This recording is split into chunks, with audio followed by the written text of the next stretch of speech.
Bonjour et bienvenue sur le Repère des motards pour un nouvel essai, un essai assez exceptionnel, pas uniquement pour le look de cette machine, mais exceptionnel tout simplement parce qu'il s'agit d'une moto électrique, une nouvelle moto électrique chez Rieru.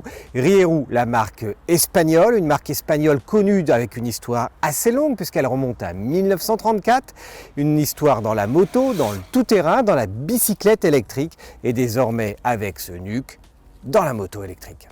Alors ce NUC, il existe dans différentes versions, il y a même une version cargo qui permet de prendre plein d'affaires avec soi.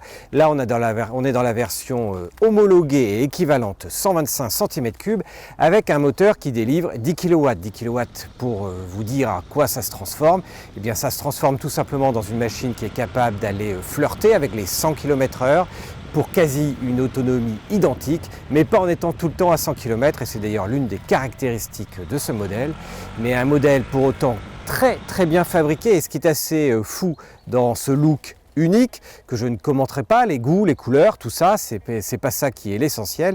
L'essentiel, c'est qu'on a un moteur Bosch que l'on retrouve bien annoncé en bas à droite, ici. Et chose assez exceptionnelle, alors que sur la majeure partie des modèles électriques, on retrouve en fait un moteur souvent dans le moyeu arrière. Ici, la puissance du moteur est transmise à l'arrière par une chaîne et même pas une courroie, ce qui est assez rare. Et c'est d'ailleurs l'un des seuls bruits que l'on entend avec ce moteur électrique, le bruit de la chaîne. L'un des gros avantages de cette moto électrique, et c'est aussi l'un des problèmes avec l'électrique en France, eh bien c'est la capacité de les recharger. Heureusement, NUC a pensé à tout, et en fait on a ici deux batteries extractibles, une à gauche, une à droite, qu'il suffit éventuellement de ramener chez soi s'il n'y a pas une prise. On a la batterie qu'il faut juste débrancher ici sur la droite, et il suffit ensuite tout simplement d'extraire la batterie de son logement pour la ramener, la monter chez soi et la charger sur là pour le coup un chargeur spécifique, puisque là comme on le voit c'est une prise un petit peu spéciale. La prise, c'est très simple, il suffit d'ouvrir. Ici, vous avez votre câble et vous allez le mettre sur n'importe quelle prise qu'il y a chez vous. Je la mets même dans mon garage sur une vieille prise où il n'y a même pas de triphasé. Ça fonctionne très bien et ça se recharge plutôt vite, puisque en fait, entre le moment où la batterie est complètement déchargée et pleine sur une prise simple secteur, ça ne dure pas plus de 4 à 5 heures grand maximum, voire sur des chargeurs rapides, si vous en disposez, moins d'1 heure. Ici, on est sur de l'électrique, un compteur complètement digital, en l'occurrence LCD. Il suffit d'appuyer sur le frein et puis de choisir le mode.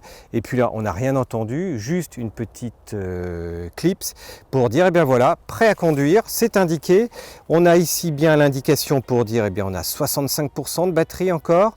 On a 60 km d'autonomie et c'est à peu près la logique également, 100 km d'autonomie quand la batterie est à 100%. On a les indicateurs, ici la vitesse, et puis on peut choisir ici non seulement une partie où on peut reculer un tout petit peu, mais également un mode cruise et un mode boost, parce que oui, cette moto électrique a 3 modes, entre le mode Go qui vous limite en fait à 65 km/h maximum, et puis le mode boost qui vous permet d'atteindre les 105 km/h compteur, c'est-à-dire tout juste les 100 km/h réels. Ce qui est assez impressionnant sur ce NUC, en fait, c'est que ça ressemble vraiment à une moto, et on note notamment la fourche à l'avant de 41 mm, elle est dorée, elle est juste impressionnante en taille. Et après, ce que l'on admire sur ce modèle, en fait, c'est la qualité de fabrication. On n'est vraiment pas sur de l'asiatique, du bas prix, ni quoi que ce soit. Là, et le prix d'ailleurs du NUC est à la hauteur de cette finition globale, aussi bien au niveau du compteur que de tous ces éléments, y compris du cadre, des soudures qui sont quasi invisibles, on voit rien du tout, la peinture est nickel à tous les endroits. Même les logements pour la batterie, pour les enlever, etc., la finition est parfaite. Jusqu'à l'arrière, et puis les énormes disques à l'avant et à l'arrière qui offrent un freinage impeccable. On a un très bon feeling, un très bon mordant, presque trop d'ailleurs par moment. En fait, la seule chose qui sera peut-être un petit peu limite, ce sont les pneus Mitas qui sont montés d'origine sur cette machine. Des pneus Mitas qui assurent le travail effectivement sur le sec, mais sur le mouillé, quand on voit le couple de 245 Nm de la machine, eh bien ça peut être un peu too much pour commencer à glisser. Donc attention sur le mouillé.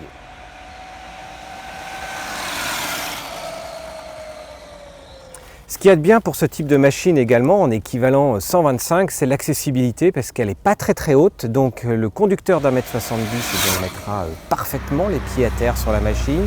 Autre point non négligeable, eh bien, c'est un guidon très large, qui ne va pas gêner du tout la conduite parce qu'on fait de l'interfile sans souci, même si de temps en temps on a un peu l'impression que ça va griffer les voitures, mais ça passe bien, y compris dans la circulation très serrée à Paris.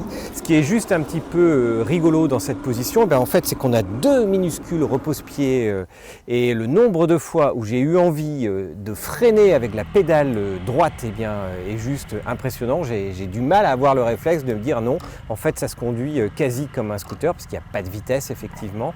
Et la réponse à l'accélérateur, comme toutes les motos électriques, est assez impressionnante, c'est-à-dire qu'on a tout le couple disponible tout de suite, même si, encore une fois, on est bien sur un équivalent 125 cm3, et donc ça n'a absolument aucun rapport avec des machines qui valent 3 fois le prix de ce NUC, c'est-à-dire les zéros électriques, qui sont vraiment, elles, des équivalentes de motos, avec une puissance qui n'ont également rien à voir avec ce modèle, encore une fois, équivalent 125 cm3. Côté maniabilité, on retiendra surtout la stabilité avec un angle de chasse de la fourche avant assez ouvert, ce qui fait qu'on a une énorme stabilité, on peut enchaîner des virages et des virolos de façon assez dynamique. Par contre, l'angle de braquage n'est pas super bon pour ce type de machine, clairement un scoot fera mieux. On passe entre les interfiles entre les voitures sans aucun souci. Par contre, pour ceux qui sont habitués à passer entre les pare-chocs des voitures et donc à faire des 90 degrés en permanence, avec ce type de machine, c'est pas obligatoirement évident, d'autant plus que l'empattement et la longueur globale sont non négligeables malgré tout. Avec le gros amortisseur et unique amortisseur arrière, on a un confort plutôt sec, je dirais. Il ne faut pas que ça tape de trop, en solo en tout cas, ça s'améliore sensiblement en duo avec une compression un petit peu plus importante. Ce n'est pas un exemple de confort en ville. Encore une fois, l'avantage réside plutôt dans le moteur avec le couple disponible tout de suite, ce qui vous permet de faire de jolis démarrages au feu vert. Le gros avantage de cette moto électrique, c'est pas tellement son autonomie, mais sa recharge beaucoup plus rapide qu'il y a encore 1 ou 2 ans. Il y a 1 ou 2 ans, il fallait avoir 8 heures de recharge. Ici, on n'a besoin que de 5 heures pour une recharge complète. Naturellement moins si l'une ou les deux batteries ne sont pas complètement déchargées. Ce qui fait que même en allant vite, on peut faire du périurbain, parce qu'auquel cas, vous allez avoir une autonomie de 70 km. Donc ça vous permet de faire 70 km pour aller au travail le matin. En 5 heures, ça dépend si vous voulez repartir le midi tout de suite ou pas, mais grosso modo, vous arrivez à la recharger et à repartir. On commence vraiment avec ce modèle à arriver à ce qui peut être utilisable en électrique aujourd'hui avec moins de pollution. On ne rentrera pas dans la notion de pollution sur l'ensemble du verre et de l'électrique, mais en tout cas à l'absence totale de bruit. Une machine relativement sympathique au quotidien. Reste maintenant son prix à 5 999 €. C'est le même prix que certains scooters électriques et je pense notamment au Vespa Electrica qui est en train de sortir, qui est même un petit peu plus cher. Maintenant sur le marché, on trouve également des scooters équivalent 125, beaucoup moins cher, mais par contre ils n'auront pas la qualité de finition qui devrait promettre une longévité très importante de ce modèle et on fait pour ça confiance à Rieru qui s'est imposé sur le marché.